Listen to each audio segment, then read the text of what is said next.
Hace 80 años se lanzó por primera vez una bomba atómica en medio de una guerra. Los estadounidenses la estallaron contra la ciudad japonesa de Hiroshima el 6 de agosto de 1945. 3 días después, golpearon con una aún más potente en Nagasaki. Los muertos totales solo en ese año a causa del impacto y de la radiación superaron los 210.000. Y la carrera armamentística creció desde entonces hasta alcanzar su punto máximo en la Guerra Fría, cuando hubo casi 70.000 ojivas, en comparación a las 12.300 que hay ahora. Y esas armas nucleares las tienen únicamente 9 países. Rusia y Estados Unidos son de lejos los que más arsenal poseen. Entre ambos suman el 90% del armamento atómico del planeta. Pero China es el país que está aumentando su capacidad nuclear más rápidamente, con unas 100 nuevas ojivas al año desde 2023, según el Instituto Internacional de Estudios para la Paz de Estocolmo, SIPRI. Francia y Reino Unido son los únicos europeos con esta clase de armas, e India y Pakistán son una de las mayores preocupaciones porque se enfrentan entre sí, teniendo arsenal atómico. Finalmente, aunque no está confirmado el número de ojivas que tienen Israel y Corea del Norte, la información disponible muestra que hacen parte de las potencias nucleares. Y aunque sean solo 9 países, una arma nuclear es un peligro para la humanidad. Una sola que sea lanzada en una ciudad muy poblada como Nueva York puede matar a más de 580.000 personas. Y las tensiones han crecido con la guerra en Ucrania y el conflicto en Medio Oriente. ¿Aprendimos las lecciones de Hiroshima y Nagasaki? Ese es el debate de hoy en France 24. Yo soy María Clara Calle y le doy la bienvenida a nuestros dos invitados, que ambos nos acompañan desde Buenos Aires. Ellos son Julián Gadano, director del Programa de Energía Nuclear e Innovación de la Universidad de 3 de Febrero y ex subsecretario de Energía Nuclear de Argentina. Y Agustina Dazo, estudiante de doctorado en Seguridad Internacional en la Universidad de Princeton. Es investigadora de Política Internacional y Seguridad Nuclear en el Sur Global. Bienvenidos ustedes dos, una bienvenida que como siempre le extiendo a las personas que nos están viendo y que nos están escuchando a través de Apple Podcasts, Spotify, Deezer y TuneIn. Julián Gadano, comienzo con usted. Muy brevemente, ¿cuáles creen que son las lecciones que dejan Hiroshima y Nagasaki? Bueno, hay que ver si dejó lecciones, pero en principio las lecciones que nos deja a todos es que las armas nucleares no deben ser usadas. Por suerte, con fines militares no han sido usadas desde las 2 detonaciones de Hiroshima y Nagasaki. Como bien dijiste, mañana se cumplen 80 años de la primera, 3 días después fue la segunda, aproximadamente 150.000 muertos directos y muchos más afectados por la explosión, por la radiación, en fin, es difícil llevar la cuenta, por supuesto, pero cientos de miles. Entonces, las bombas de Hiroshima y Nagasaki son pequeños explosivos al lado del poder destructivo que tienen las bombas nucleares hoy, porque se ha avanzado mucho tecnológicamente, existen bombas hoy de fisión-fusión, conocidas como bombas termonucleares, que tienen un poder explosivo mucho mayor, tanto la onda expansiva como el residuo radiológico es mucho mayor, el alcance de las bombas es mucho mayor, en fin. Y además, como tú bien dijiste, la cantidad de bombas que hay no son, las bombas activas son un poco menos, entre 8.000 y 9.000, pero es más que suficiente para generar una catástrofe. Entonces, la primera lección es que las bombas nucleares no pueden ser utilizadas. Es decir, idealmente no deberían existir, pero existen. Uno podría decir, sería bueno que no existieran, pero existen y no están dadas las condiciones para que no existan. Bueno, no pueden ser utilizadas porque es el inicio de algo que puede ser muchísimo peor que Hiroshima y Nagasaki, ¿no? Usted dice entonces que la lección principal es que las armas nucleares no deben ser utilizadas. Agustina Dazo, ¿qué lección añadiría usted? Un poco complementando lo que dice Julián, que es un gusto verlo acá, fue mi profesor. Igualmente, no sé si Agustina, lo pondría en términos suerte. de lecciones, pero posteriormente a Hiroshima y Nagasaki empiezan a pasar 3 cosas. Durante el desenlace de la Guerra Fría empieza a gestarse el régimen de institucional y legal de proliferación nuclear, de no proliferación nuclear y de control de armas, y de ahí surge en 1970 el Tratado de No Proliferación Nuclear, que en términos generales es un tratado exitoso porque es el tratado más universal hasta la fecha. 190 países son parte del tratado, y lo que hace este tratado es congelar un estado de situación, digamos, y habilita a que los 5 países nucleares, los llamados P5, puedan tener armas nucleares y se comprometen a no seguir proliferando, los estados no nucleares que son parte del tratado a no proliferar, a transferir tecnología para usos pacíficos y eventualmente al desarme. Y a la par que se empieza a desarrollar el marco institucional, cuya piedra angular es el Tratado de No Proliferación Nuclear, pero también lo acompaña el Organismo Internacional de Energía Atómica, que se crea antes del tratado, pero que es el organismo que monitorea y verifica la implementación de los programas nucleares y de las salvaguardas. Al mismo tiempo, se empieza a generar algo que una académica de la Universidad de Brown denomina el tabú nuclear, que es esta idea, esta aversión ética y moral a la utilización de las armas nucleares. Entonces, digamos que se podría decir que durante la Guerra Fría y con el momento unipolar, este régimen de no proliferación nuclear se afianza. Lo que pasa es que lo que estamos viendo ahora es claramente una erosión y un resquebrajamiento de este orden institucional, pero también de esta idea social de la aversión a utilizar esas armas, y líderes políticos y países que ven cada vez más posible la idea de proliferar y de utilizarlas eventualmente.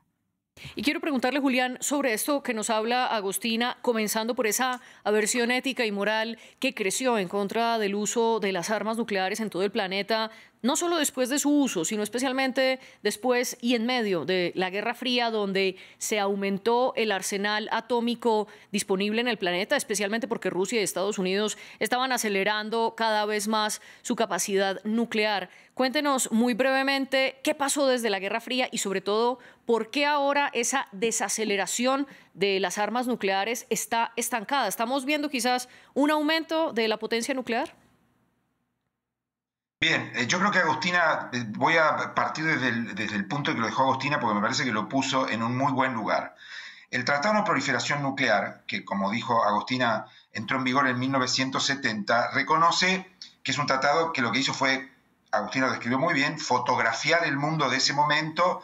En ese momento, en el año 64, el último miembro permanente del Consejo de Seguridad de Naciones Unidas había testeado, que era China. Después de que Estados Unidos, la Unión Soviética, Inglaterra, Francia y China testearon, bueno, las potencias dijeron hasta acá llegamos. Hay 4 países más, como tú describiste, que están fuera del tratado. En todo caso, si tenemos tiempo después lo explicamos, pero lo cierto es que el TNP reconoce su primer momento en 1970. Es un momento de Guerra Fría, es un momento de acuerdo entre las dos potencias adversarias de no... Fue una iniciativa de Estados Unidos, la negoció con la Unión Soviética y luego lo pusieron a la firma, de no ir más allá. Y paradójicamente, ese momento tan terrible de la Guerra Fría generó esa sensación de no podemos usarlas, lo que se conoce en la jerga con la sigla MAD, que significa loco en inglés, pero también es un acrónimo de Mutual Assured Destruction, es decir, no hay victoriosos en el uso de las armas nucleares. Ese es el primer momento. El segundo momento lo podemos ubicar en el año 95, fin de la Guerra Fría, Pax Americana, hegemonía de los Estados Unidos y extensión indefinida del Tratado de No Proliferación. Estados Unidos, con sus aliados del Grupo Occidental, logra una extensión indefinida del Tratado de No Proliferación bajo ya no el acuerdo de las dos potencias hegemónicas, sino bajo las reglas de juego planteadas por Estados Unidos. El mundo de hoy no es un mundo ni el de la Guerra Fría ni el de la Pax Americana. Estados Unidos le está diciendo al mundo, ya no me gusta este orden global que yo mismo creé en la posguerra y no me quiero hacer cargo de todos los conflictos que hay en el mundo. Esto genera lo que en la ciencia política llamamos, cierta vuelta a un estado de naturaleza, donde no hay, reglas de juego claras, que pueden ser malas, buenas, tensas, no tensas, pero las hubo. Entonces hoy tenemos un mundo en el cual, yo coincido con Agostina, el marco jurídico internacional, el marco político y jurídico internacional que fue el Tratado de No Proliferación, está resquebrajando. Puede haber países que frente a este escenario un poco menos ordenado digan, bueno, yo no me siento protegido por el paraguas que implicaba el TNP, entonces yo, digamos, Corea del Sur, Arabia Saudita, países que tienen conflictos al lado y que están en condiciones de tener armas nucleares, bueno, no estoy diciendo que estos países lo estén planificando, pero uno podría pensar en 10 años, que es nada en política internacional, quizás plantean países europeos frente a lo que hizo Rusia con Ucrania, ¿sí? Alemania es un país que producto de su pasado en la guerra, digamos, el mundo lo restringió y además se autorrestringió en su avance hacia las bombas nucleares. Bueno, con el nuevo escenario, ¿qué pasa? Japón, que tiene a Corea del Norte muy cerca. Entonces, estamos en un momento en el cual, digamos, en medio de una transición hacia un mundo más complejo, menos ordenado, y que corre el riesgo de que el Tratado de No Proliferación, que ordenó y que impidió la proliferación de países con armas nucleares, porque obviamente lo ideal sería que hubiera 0, pero 9 no son 50, ¿sí? Bueno, eso puede entrar en crisis en los próximos años y eso, a 80 años de Hiroshima, es un problema.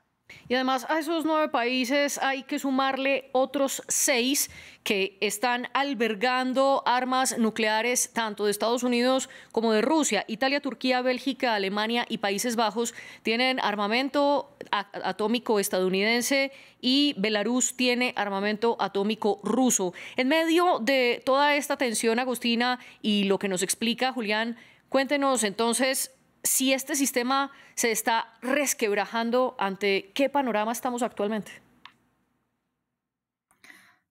Sí, coincido con Julián. Digamos, el Tratado de No Proliferación está en un momento bastante crítico. Digo, desde el 95 está la extensión indefinida, pero es un tratado que se revisa cada 10 años y que la última cumbre por motivos del COVID, pero también por motivos políticos se tuvo que posponer y tampoco se llegó a un consenso unánime, pero el TNP no es el único tratado que, digamos, regula la proliferación nuclear y el control de armas, sino hay otros tratados multilaterales y bilaterales que también lo componen. En su momento, entre la Unión Soviética y Estados Unidos, los tratados START, que limitaban las armas estratégicas entre Estados Unidos y Rusia, pero también otro tipo de tratados internacionales como el AEBM o el INF o el Tratado de Cielos Abiertos o el Tratado, por ejemplo, de pruebas nucleares. Son tratados que o Estados Unidos ha retirado o Rusia se ha retirado. El de prohibición completa de ensayos nucleares es un tratado que nunca entró en vigor, por ejemplo. En 2026, si no me equivoco, vence el nuevo START, que es el Tratado de Armas Estratégicas entre Estados Unidos y la Unión Soviética. Entonces, a nivel institucional y legal, son tratados que están en tensión y cuyos países, que son los países que tienen armas nucleares y son los que deberían promoverlos, se están retirando y tampoco hay una intención de mantenerlos. Digamos, existe el Tratado de Prohibición de Armas Nucleares, el TEPAN. Ninguno de los países nucleares obviamente es parte de ese tratado, entonces estamos en un momento donde si, digamos, la malla de contención institucional está bajo tensión, hay posibilidades de que países como, por ejemplo, que están en espacios geográficos de tensión internacional, Corea del Sur, Japón, China tiene, Alemania, Polonia, consideren el desarrollo de un programa nuclear, porque también entra bajo tensión esta idea de que Estados Unidos, bajo su paraguas nuclear, protegía la seguridad de estos estados, pero ante la posición internacional de Estados Unidos de retirada del mundo, digamos, de la ley internacional, esto queda cada vez más bajo tensión. Ustedes ponen un elemento sobre la mesa. La malla de contención de las armas nucleares en todo el planeta está cada vez más tensionada y se está incluso resquebrajando. Julián, Adicionemos a ello un componente más, y es algo que usted había mencionado antes. Las armas nucleares de ahora son muchísimo más potentes que lo que vimos en Hiroshima y Nagasaki. Únicamente un arma nuclear táctica, que es más pequeña que un arma nuclear convencional, es hasta 300 veces más poderosa que la bomba que estalló Estados Unidos en contra de Hiroshima. Cuéntenos un poco cuál es el panorama del armamento nuclear, qué tan potente es hoy por hoy. Bueno, me tomo un minuto antes para hacer un agregado sobre el tema del paraguas nuclear. ¿Qué significa el paraguas nuclear? Es decir, cuando las potencias nucleares, Estados Unidos y la Unión Soviética, plantearon a sus aliados, digamos, a cada uno a su bloque, bueno, no va a haber más proliferación, a partir de ahora esto va a estar penalizado, combinaron palo y zanahoria, es decir, premios y castigos. El castigo es: te vas a enfrentar a nosotros. Para la Unión Soviética fue muy sencillo por el altísimo nivel de subordinación que tenían los países del Pacto de Varsovia. En Estados Unidos funcionó, primero, bueno, la promesa de penalización, y segundo, la oferta de protección, el paraguas nuclear. Corea del Sur, países de Europa, es decir, la protección de la OTAN y la protección de tratados bilaterales fuera de la OTAN. Eso está en crisis.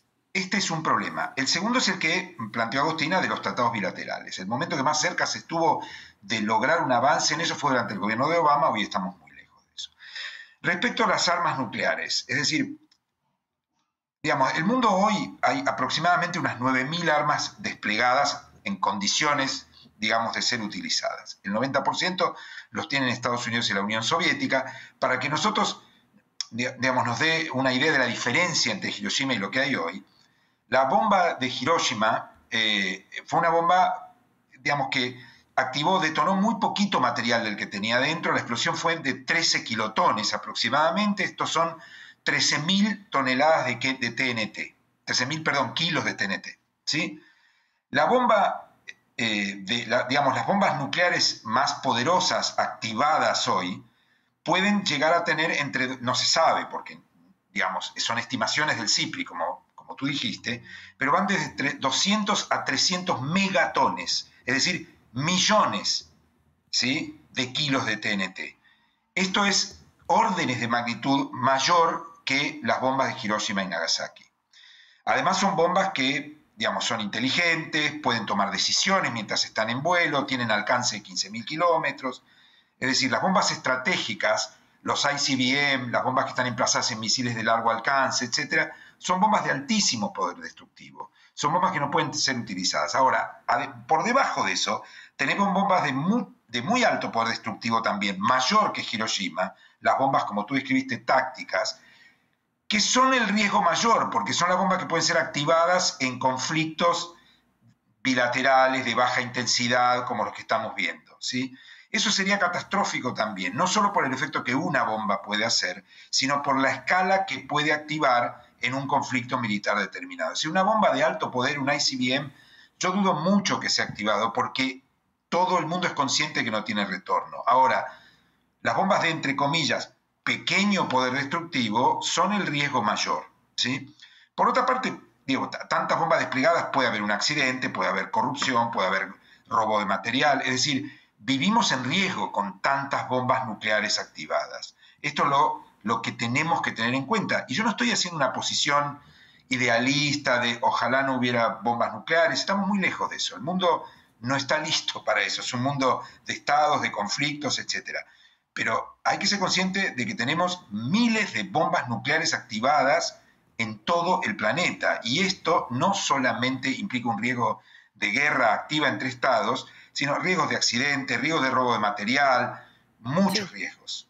¿Sí? Aquí quiero poner en contexto lo que usted decía. Las bombas nucleares, las bombas atómicas más potentes hoy pueden estar entre los 200 y los 300 megatones. Hasta ahora, la bomba atómica más potente que se ha estallado, no en medio de una guerra, sino en medio de un ensayo, fue la de Rusia en 1961, de 58 megatones, en comparación de los 300 megatones que pueden tener las bombas hoy, para que se hagan simplemente una idea a nuestra audiencia. Agostina, quiero preguntarle algo sobre lo que decía Julián. Él enfatizaba que actualmente la humanidad vive en un riesgo con tantas bombas atómicas. ¿Aumenta ese riesgo con decisiones políticas como las del presidente de Estados Unidos, Donald Trump, quien amenazó con desplegar 2 submarinos, sin especificar qué clase de submarinos, pero que podrían tener bombas atómicas en lugares estratégicos luego de la pelea política que tuvo con el expresidente ruso? Sí, claro. Digo, un poco complementando lo que Julián estaba contando sobre las armas tácticas. A ver, la idea de la disuasión nuclear, que es la teoría que se expande en el mundo académico cuando aparecen las armas nucleares, es que las armas nucleares no están hechas para hacer la guerra, sino para evitar la guerra.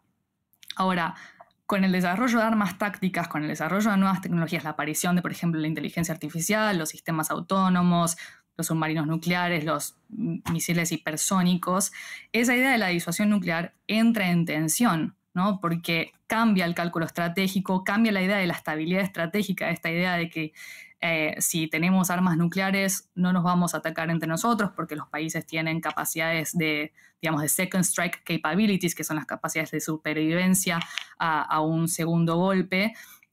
Estas nuevas tecnologías empiezan a cambiar esos cálculos estratégicos y lo que antes era considerado como un arma de disuasión ahora pierde su capacidad disuasiva porque puede ser utilizada para generar muchísima incertidumbre o, por ejemplo, que se use un misil hipersónico con una carga que puede tener una carga convencional tanto como una carga no convencional y eso, digo, una carga nuclear, y eso puede generar, no sé, cálculos errados de otro país.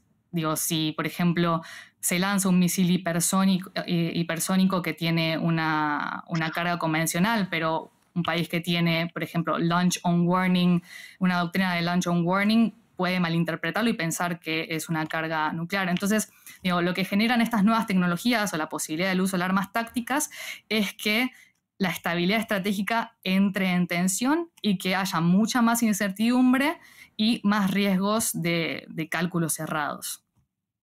Y quiero preguntarle ahora, ¿qué tan cerca, Julián, hemos estado como humanidad a ver de nuevo el estallido de una bomba atómica? Y se lo pregunto sobre todo en los contextos de la guerra en Ucrania y los conflictos en Medio Oriente. No, a ver, yo creo que, por supuesto, la peor crisis nuclear no fue ahora. Estamos todavía a cierta distancia de lo que fue la peor crisis nuclear, que fue la crisis de los misiles soviéticos en Cuba durante el gobierno de Kennedy en los Estados Unidos en la década del 60.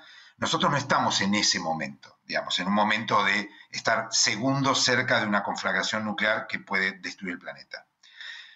Yo creo que, como dice Agostina, el riesgo tiene que ver sobre todo con esos conflictos que paradójicamente llamaríamos de baja intensidad, pero el uso de un arma nuclear nunca de baja intensidad, que no implica la destrucción del planeta, pero implica, bueno, un impacto muy fuerte en alguna región del planeta, si un conflicto, digamos, bilateral, si un conflicto regional que involucre a países con armas nucleares, escala. La intención original puede no ser usarlas, pero va escalando hasta que ocurre. Me parece que el riesgo que hay que mirar tiene más que ver con eso. Entonces, yo creo que, por supuesto, no tengo la bola de cristal, pero en el caso del conflicto de la invasión por parte de Rusia en Ucrania, el riesgo de uso de armas nucleares no lo veo tan cercano, porque Rusia es consciente de que, siendo Rusia una potencia nuclear y estando el conflicto en Europa tan cerca de las fronteras de la OTAN, es complicado que vaya a usar armas nucleares. Ahora, es evidente que con la nueva posición estratégica de los Estados Unidos de abstención respecto a otros conflictos, bueno, Rusia lo veo menos probable, pero otros países pueden sentirse que tienen una vía más libre, ya sea para proliferar, para avanzar hacia las armas nucleares o eventualmente para sentirse más cerca de usarlas. Es importante tener en cuenta que el régimen de no proliferación y todos los regímenes, digamos, y los acuerdos bilaterales que lo rodearon, es un régimen que tuvo a los Estados Unidos como un actor central, ¿sí? Como un actor central con premios y con castigos.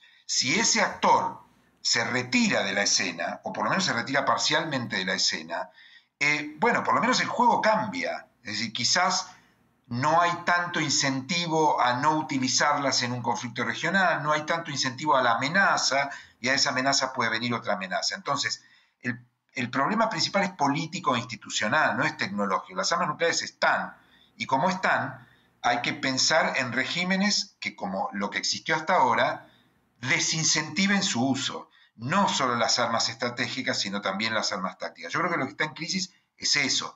Y creo que no es Europa el lugar donde probablemente tengamos que mirar como de mayor riesgo, porque en Europa el impacto es muy importante, está la OTAN ahí, bueno, Europa Occidental, etcétera. Y justamente en ese perfil más político, Agostina, ¿qué está pasando con un país como China? China está, bueno, como mencionabas al principio, está cada año aumentando sus ojivas nucleares y también tiene avances tecnológicos.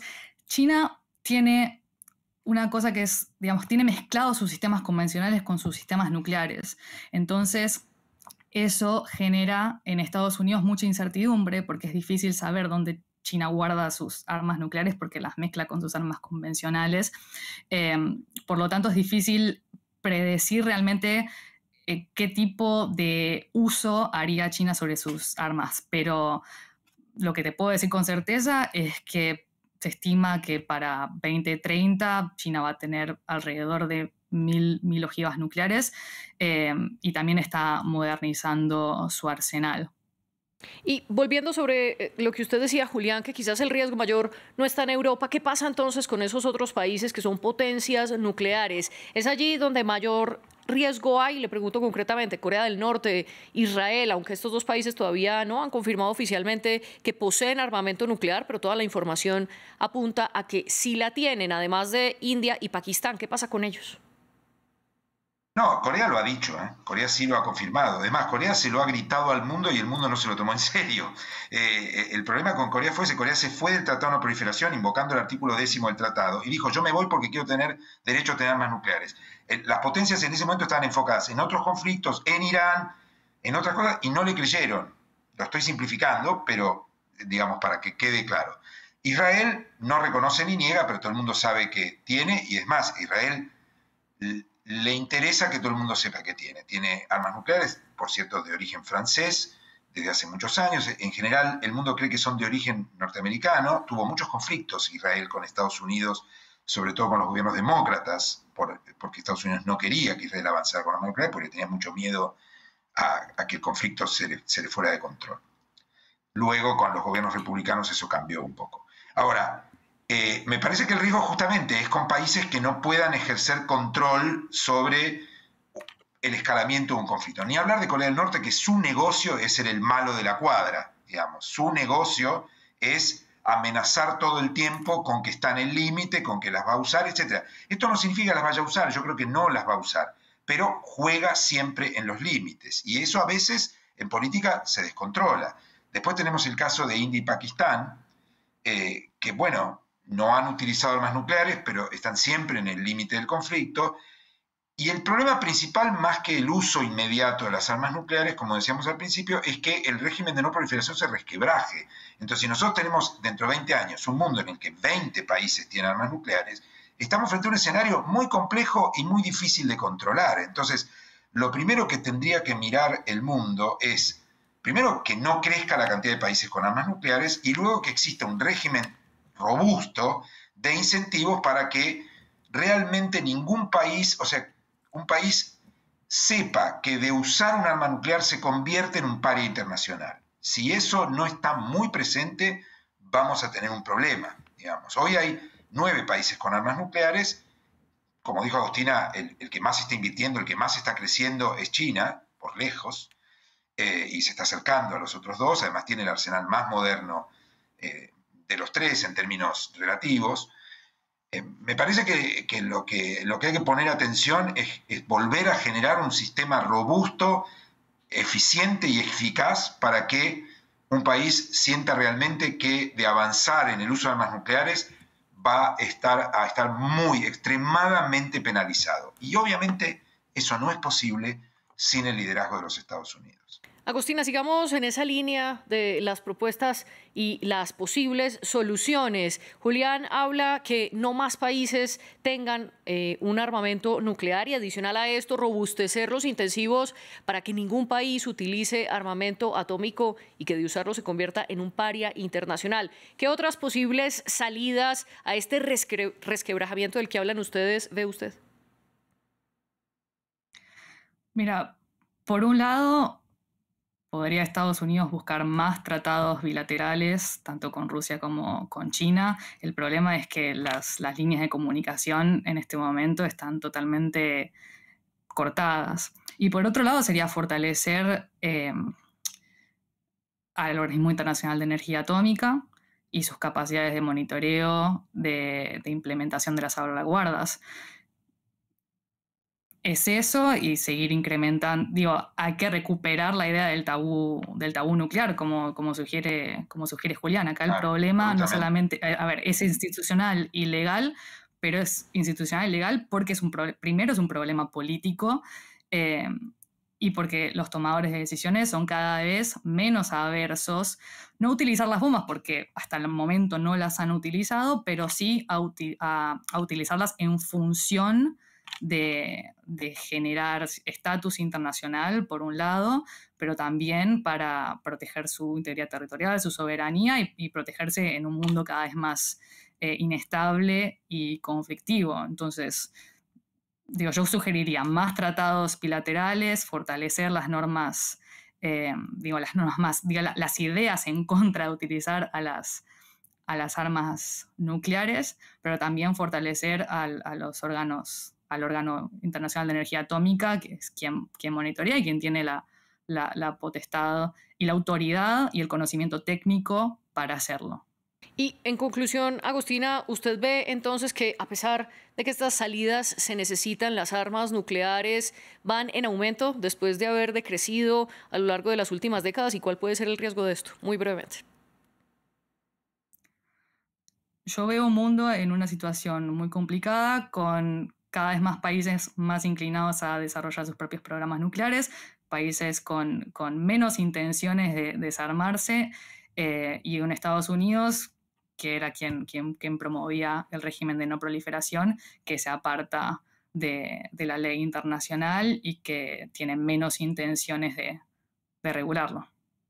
¿Y usted cómo ve el panorama, Julián? ¿Está aumentando el armamento nuclear y cuáles pueden ser los riesgos para la humanidad?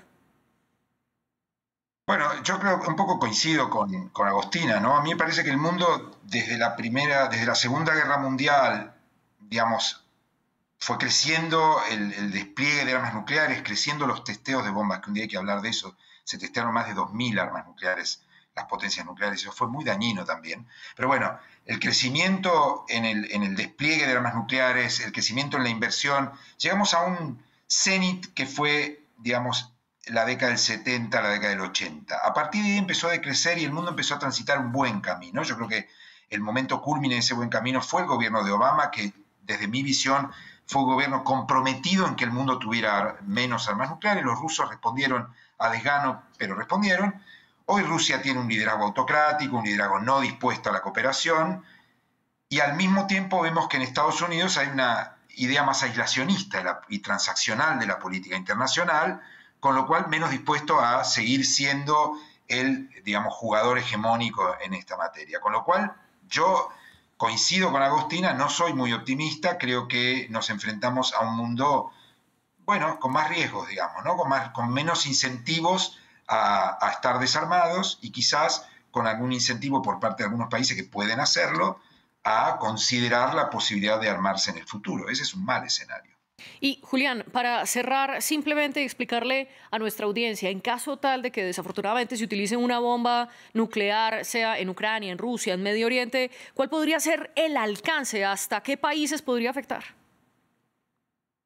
Bueno, depende mucho del tamaño de la bomba, ¿no? Si es una bomba de pequeño tamaño, me cuesta decirlo, pero digamos, si es una bomba táctica, puede ser muy limitado el alcance, digamos. Es decir, imaginemos un escenario en el cual un país, por ejemplo, imaginemos, digamos, que Rusia utilice una bomba, yo creo que no va a pasar, pero que Rusia utilice una bomba táctica en Ucrania para amenazar y la detona en un lugar con poca población, digamos, simplemente para recordarle al mundo que tiene ese poder.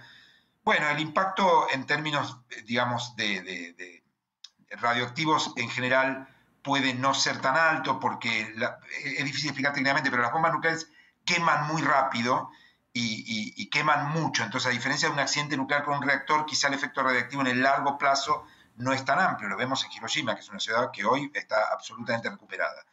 Ahora, el problema es político, el problema es romper con un tabú que ha funcionado, que es decir, bueno, nadie las usa. Entonces, técnicamente una bomba táctica lanzada en un lugar de poca población, etcétera, puede tener un impacto relativamente controlado. Digamos, yo mismo cuando me escucho digo, bueno, quien esté viviendo ahí no va a pensar que está controlado, pero en relación a lo que podía pasar con una conflagración generalizada. Ahora, el problema es político, el problema es decir, bueno, lo hice, ¿sí? Entonces, uno lo hizo y otro puede sentirse autorizado a hacerlo también. Entonces, lo que hay que evitar, más allá del impacto real, hay que generar incentivos para que nadie sienta que puede hacerlo, aunque sea con una bomba táctica de bajo impacto. Evitar romper ese tabú nuclear, como lo dijeron ustedes dos, Julián Gadano y Agustina Dazo. Gracias por acompañarnos en el debate de France 24 y un agradecimiento también para nuestro jefe de edición, Andrés Dossel, nuestra jefe de invitados, Tania Herrera, y a todo el equipo que está detrás de cámaras. Ustedes vean más en france24.com.